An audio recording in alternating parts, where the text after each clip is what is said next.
Hi, this is a Mary Mayhem's podcast. where we unpack everything about weddings. So take a breath, settle in, and let's dive right in. 1, 2, 3. Welcome to episode 6. We topic like yesterday's, yeah. sorry. Welcome to a Mary Mayhem's podcast, episode 6. Yeah, so Yeah. Ming Hui, what are we going to talk about today again? Oh shit. We're gonna talk about What are the things to know before a pre-wedding shoot? correct. So it's just to help you better prepare lah. I think for your pre-wedding shoot, if you are planning to do one. Yup. Anyway, these days, honestly, I think there's not as many people wanting to do pre-wedding shoot. I think people are leaning more towards casual shoot. What are your thoughts on this? Definitely. I mean, just some casual couple shoot. So I think one of the episode I did mention about it before, saying that it is like kind of like transiting into more couple shoots rather than like pre-wedding wedding, you know. So it's not so wedding focused, but rather just like it's just couple. Yeah. So I mean, after especially COVID, I think a lot of inquiries just asking for a 1-2 hour casual shoot. I think it's nice, like it's not too full on, you know, like you don't have to go full on preparation and stuff. It's just a very like, I just want to have fun and then just go and shoot. I mean, I would do that lah. Yeah. I think it's a lot more fun and candid lah for a casual shoot. Because sometimes when you think about pre-wedding shoot, like there's a lot going on. There's a full bridal makeup that you need to do. Yes. And then you need to rent a gown, you need to go for fitting session, things like that. So it can be very overwhelming for some couples where by casual is really just, you can wear your day-to-day clothing. In preparation for shoots like these, I think there are a lot of similarities. So how couples can better prepare themselves for this kind of shoot lah. So we will just run through a few pointers here lah. Hopefully it will help you in terms of how you can be more mentally prepared. First and foremost, of course, you need to find a photographer right? Yes, yeah. So I think that is the first step before you really dive very deep into the planning process. But before you find a photographer, I actually would encourage you to do your own research in terms of the concept that you want, right? Yeah. Yeah, so I've got this couple that when they came to me, they already have mood board. a concept in mind, like what they want to do. So actually through the process, it was quite a breeze, I would say. Because I think the problem is sometimes couple have problem explaining in words the type of pictures they want to achieve. So I think with pictures or visuals, it gives the photographer and even yourself more clarity as to what you are looking for. Actually, it definitely helps the photographer as well. So I think if you want to do any pre-wedding shoot, the first thing actually you should do is prepare a mood board lor. Right? You agree, huh? Yeah. So to prepare a mood board, where do you think is the best place to find inspiration? Okay, I would say like there's a few. So Pinterest being one of them. Yeah. And then recent years would be Xiaohongshu. Little Red Book. These two I think are very popular platforms lah. Where you can find very good images. And I think their search algorithm is quite good also. Yes. Yeah. You just anyhow just type like a few words in and then it will come out with a lot of things. And then Xiaohongshu is like, it's like a diary like that. So like they will write a lot of stuff inside, telling you, it's very informative. Honestly, I haven't really been using much of Xiaohongshu lah. I don't know so lah. I'm more used to Pinterest, but I do see a difference in Xiaohongshu and Pinterest. So I'm trying to learn how to use Xiaohongshu lah. So, but then based on your experience, what kind of difference would you do you see lah in Pinterest and Xiaohongshu? I would say Xiaohongshu is like you have it's like a post and then you have like the captions below, but the captions is like them detailing a lot of small so it's about like details. a bit like Lemonade lah, right?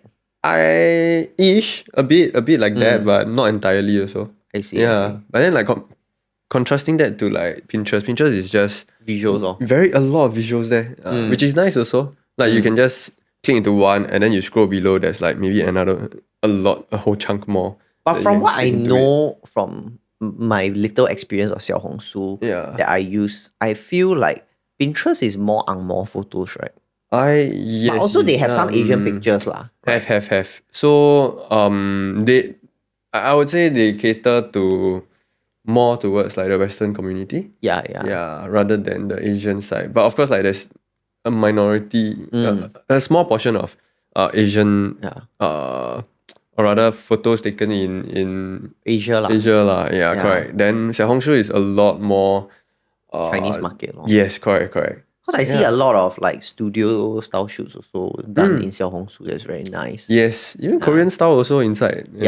And there's a wide variety inside there. And okay, I haven't explored much of Xiaohongshu. I only seen some of it. Sometimes like you go and scroll a bit only. Don't have a lot of experience there. Probably some couples will have like more experience than me lah. Yeah, so I only have a little bit of experience, but I can see the differences. And that's like a good place to start, you know. Yeah. What to find out what you want. I think other social media platforms also not bad lah. If you talk about like Instagram, TikTok, but I think it's just a little bit harder to search for specific type of photos that you're looking for. It's not like a search engine like that. Yes. But Xiaohongshu and Pinterest, it's kind of like a search engine-ish. Yeah. How would you advise them to go about doing this mood board? Because from what I see, right, I think most people are looking for nice photos, right? To like nice visuals that they like, that they find it interesting, then they will pin it lah, or save it in their mood board. But they will still end up with a bunch of images. Then how do you narrow it down further? Because you don't want a mood board with like more than, I say, 50 photos. It's a bit too cluttered already. Yeah, all over the place. Yeah. So how do you define a good mood board? I would say you have to categorize them down to like a certain theme that you want. It can range from like your themes to a particular style, or like is it gonna be something that I think genre. I think that's like one of the main ones lah. Like that's very important. So it can be like style of photography, like the genre of photography. It can be editing also. Yeah, there are a few ways to narrow down in that sense. Yeah, I think it makes sense lah. Yeah, if you categorize it, it will help you decide afterwards maybe which category you prefer. So you can easily remove a bunch of pictures that are not aligned. Yeah. Another way is actually when you're scrolling through whatever that you have chosen already, right? Maybe pick out those that stand out to you more. You don't have to overanalyze, but it's like, hey, wow, this one speaks to me more. Then you just like, maybe, that's the one that you want. Then you throw it into another folder. So once you look through your, maybe let's say 100 photos or 100 saved posts, then you likely find out like, oh, this is something that speaks to me more. So then from there, then you're able to find out, oh, is it something that's more lively, or is it more posy, or is it something that's a bit TV-like, bringing the drama series to you, that kind of thing. I think the pre-wedding shoot, other than being just nice and beautiful, right, is the authenticity of the images. Does it represent you? I think that is a question that you can think about, whether this is a set of pictures that you want it to be something that you look back on and be reminded of maybe a stage of your life that you were in as a couple. Does the picture also represent you, who you are as a person at that stage of your life? Yeah, so I think it requires a little bit more critical thinking at this point, and then when you can sit down and really dissect all this, information, and then decide what type of couple we are, what do we like as a couple, what are the things that we did that actually made the relationship grew stronger? Was there a pivoting point at the relationship where things started to grow lah, and then maybe we can use this as an idea to create some visuals. And I think there is more meaning and story behind the photos. And I think that is something that is very important, because I think it's good to find ideas online.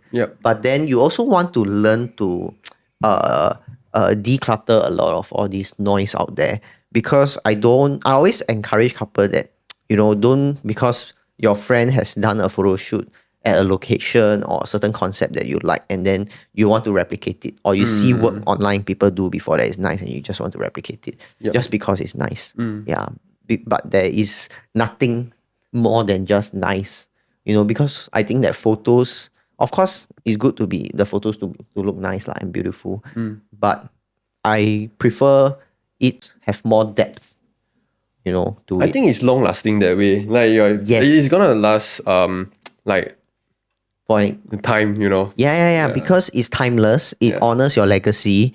So when you look back at these pictures, it always reminds you of something more than just nice and pretty. It's sad to hear sometimes couple last time got say, oh, we do pre-wedding shoot, and then our photos after a few years, after the wedding, we never see already.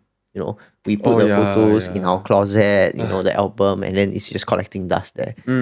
So I think the reasoning behind that, I think, is because the photos is just pretty, and nothing else. So after a couple of years, you just basically forgot about it, But if you shoot somewhere that is more meaningful to both of you, I think even moving forward, looking back at these pictures, it creates a lot of fond memories, that will last a lifetime, Because I think people take photos, or not just photos. When humans, they buy things for a product or service, they're not buying the thing, they're buying an emotion. They want to feel a certain way. So what I'm saying here is, you don't want to buy these photos to just feel pretty. You want to buy more than that. Like you want stronger emotions and connections with the photos. And these are feelings that will last an eternity, Sometimes when I look back at old photos, then it makes me remind of like those days, and like, how I was when I was, say, like 15 years ago, or maybe 20 years ago. That kind of feeling, like that stage of life, it brought me back to what I had back then. So like that kind of feeling is something that you wouldn't want to replace with like just pretty photos. It can be, sometimes it can be pretty also, so like wherever it can be, or how you style out that place and all, like you should already, but that place, it has to be of significance, and then maybe you just put out a bit more styling to make it nice. So sometimes it doesn't. Okay, I think this also comes to the next point, which is choosing the right location, right? So I think we can move on from the vision, the mood board, that you have, communicate it visually with the photographer, what you're trying to achieve, and then from there on, what you can do next is, if you decide to engage the photographer, you guys are gonna have to go into more details, like, say for example, just now what you mentioned, the location, find somewhere that is meaningful. But the tricky thing is, sometimes the location don't exist anymore, because Singapore is always reconstructing, we are always demolishing buildings or places. And then rebuilding. So it may not be there. So it can be a bit tricky, right? So how do we work around it? Wow. If you ask me, my suggestion would be to find something that's like rather similar, or if not, you create that space of your own. That sounds. You can maybe just get some props or like certain stuff that it is the same thing that you can see from that place that not exist anymore.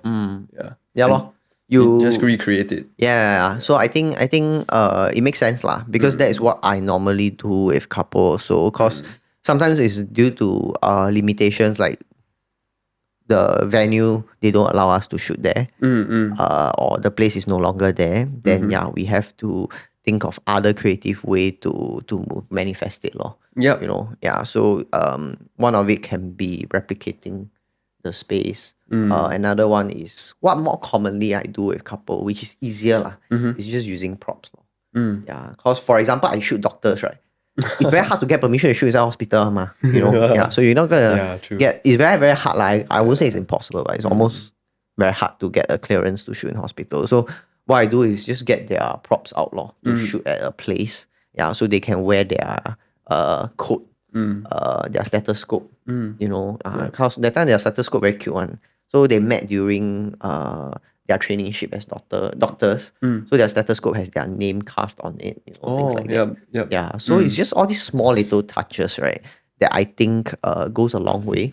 That makes your photo uniquely yours. You can just shoot at a common place that a lot of people have done before. It's fine. But what you need to know is how you can add a little bit more personal touches by having little props or things like that. That can make the photos unique lah. So it is just a tip lah for you to take note of. Location wise, there are plenty. Couples always ask me like, "Hey, Singapore got so boring so small. Like, where can I shoot?" They feel like a lot of places are overused. So what are your thoughts on that?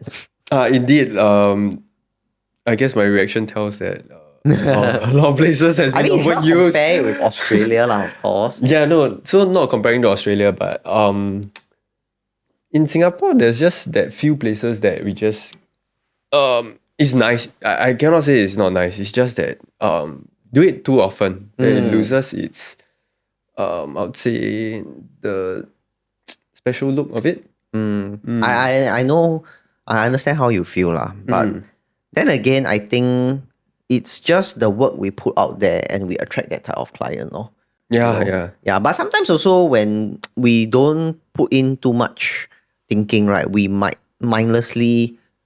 There was a period in my shooting stage where I was just going to these few places so comfortable that whenever couple reach out to me, they will always ask me for location suggestions, and then unconsciously I will always also recommend them that few locations that I do very frequent. So it's part of me to also, as a photographer, to be more conscious as to where I think is good for the couple lah, not where I'm comfortable in. Usually I would still suggest, but I also add saying that it's very popular place. So meaning like a lot of people are doing it there also. Nothing wrong with that. Like if let's say it is really nice, and if let's say a couple really like it, by all means, I really feel like the photos will turn out nice also. What you can add to it is your small little touches to it, which will make things a lot more nicer. And then I think what I further tell them is if you want to, can try risky places. Think places like Orchard Road when there's like a lot of people, right? But if it can be done there, actually it will be very nice. There's a certain risk to it. But I think if you always fall back to safe places, then it will be it will be generic lah. It will be rather generic. So I understand where you're coming from lah. So that's why for me, I like to these days I like to push couples to see if they are willing to explore the more, not say common places for photographers to shoot, but rather common place for day-to-day things places that couple go to. So it can be their house nearby, the coffee shop, the shopping mall, the small little playground at their house downstairs. Or this walkway from their house to the MRT station. Yeah, so it's just day-to-day places that they commute or they visit often. Yep. Yeah, and then why not just shoot there lah? You made me think of like a shoot that I did previously. So it was in shot in FairPrice. Yeah, I last time do a lot also. Yeah. Yeah, so there was this one shoot, it was done there, and then right after that we just shoot right outside the mall at the streets. Yeah. And then there's another shoot is done in the bus. Yeah. Bus. Inside bus is fun also. Yeah. Inside MRT stations. But just take note lah, these places you might get kicked out lah. I've been kicked out a lot of places before, but I mean, honestly, they just come and tell you lor. Then you just say sorry and then just move out lor. Yeah, that's all lah. Yeah, you don't have to argue or what. Then they usually won't ask you to delete the photos on lah. So generally it's okay. You just quickly snap and leave. Yeah, so you have to shoot with someone who can work fast, who doesn't waste too much time lah. Because when you are taking this kind of location that requires permission, but you never get any permit, right? Then you just have to hit and run that kind. Yeah, so you cannot take your own sweet time to. Yeah, but it's quite fun and thrilling in a way, also, you know, because you feel like you are doing something illegal. Dang, Mike. Cheap thrills. we're not encouraging, but I would say like it's still public spaces. Yeah. So after all, I still don't want it to be like a public nuisance kind of thing. Yeah, exactly. So definitely, as a photographer, I want to faster go through with it, and then after that we'll just move on from there. I don't want to stay in places like that for too long because it makes it very. Because NTUC is not allowed to take photo. Yeah. You see every NTUC entrance they will put no photography allowed, no pets allowed. Things like that. So by right cannot take photo inside lah, but just be fast lor and sneaky lor. Yeah. But afterwards I also learned that actually there are some grocery stores that allow shooting. So then in the end I start to ask couple to send in to inquire. So one of them is the Paragon Cold Storage. Okay. Yeah, the Paragon Cold Storage is they very open to letting you shoot. Yeah. But they will give you a specific time slot lah, because they know that that time of the day got lesser customers. Yep. So they just let you go in to take some photos. So one thing for location also for you to take note of is to decide whether you want indoor or outdoor. Because outdoor the problem is a lot of people like because lighting good, a lot of trees, nature, sky, water. But what if it rains, right? That's my number one concern that couples always have. Hey, rain how Not my concern at all. Can I postpone the shoot? Or should I proceed with the shoot? I mean, to me, it's not a concern also because we have done this long enough lah. So we understand that it's not a big deal. But to couples, it's a nightmare lah. I also get why it's a concern also lah. Yeah, but cause I like to embrace whatever comes lah. And then if the situation is not favorable to you, then we can always tweak it to something that is like favorable to the situation then, but still make it look nice. Yeah, I think that's where I'm coming from lah. Not that it's not a concern. Like definitely, the gown very wet. Then later you pay more for the cleaning fee and whatnot. Then this would be a bit. Yeah, it is definitely a concern lah. I think it's just some people they don't like the uncertainty of things. You don't know how the photos will look like also. So that's definitely like something that's you don't know what you're getting. So why would you want to do it? Yeah. I mean, shooting in the rain is something that I've done many times. Yeah. Same. Even heavy rains. There are couples who can embrace heavy rain, right? Wow. I can just wing it lor, because our cameras are weatherproof, right? Yeah. So honestly, if you want me to shoot in the rain, no problem lah. Same. If you ask me about how to go about planning outdoor shoot, is if it rains, right, you need to have, if you are insecure, then of course you can have contingency plan lah. You can ask the photographer what their contingency plans are. For me, quite straightforward. If you want to do a beach shoot in the East Coast and if it rains on that day, my proposal is contingency plan A is, for example, we go to West Coast or we go to another beach, maybe Sentosa Beach or something, somewhere similar but further away. So I can read the map and see where it's raining, where it's not. So I know which part of Singapore I can go to. But it comes with experience also because off my head I need to know immediately where is the next best location that is similar, that is not raining. So this is of course the best case scenario if let's say I can find somewhere to substitute, but that is not raining. But sometimes, lo and behold, the whole Singapore rain. During monsoon season especially. Yes. Then this one is more challenging way of working around it. So either you have a plan to, say for example, shoot somewhere indoor, using it as a backup location, which usually you need to at least have some prior booking. But of course there are places in Singapore that you can shoot, if it rains and you don't need to make bookings. Gardens by the Bay. This is a good backup location. Cloud Forest and Flower Dome. And Floral Fantasy. So you just need to buy an entrance ticket. A lot of people don't know. So actually you just purchase the entrance ticket, right? Especially if you're Singaporean or PR, you pay a lot cheaper because it's heavily subsidized by the government. So you pay I think $10 or something per head, and then you can go in and shoot. So it's a quick fix You get aircon, you get greeneries, nature. And then you get natural light because it's full glass dome. So I think Garden by the Bay is, it's not somewhere that is popular for Singaporeans, but for backup, it's a good location. It's still very nice, I would say. If let's say the first two options doesn't work out for you, then you have to consider going to somewhere sheltered. Of course, if you want to pre-book somewhere in advance to use as backup location, also can. Wow, pre-book, cost involved. But then some places you don't need to pay one. So NTUC, you don't the cold storage in Paragon, you don't have to pay one. You just write in an email, let them know that you're coming to shoot, and then they're okay. Changi Airport also can.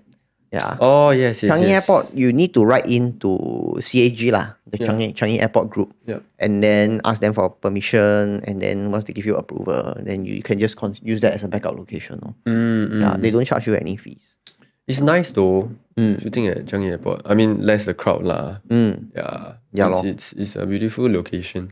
But given a choice, actually, I would want to shoot in the rain with y'all.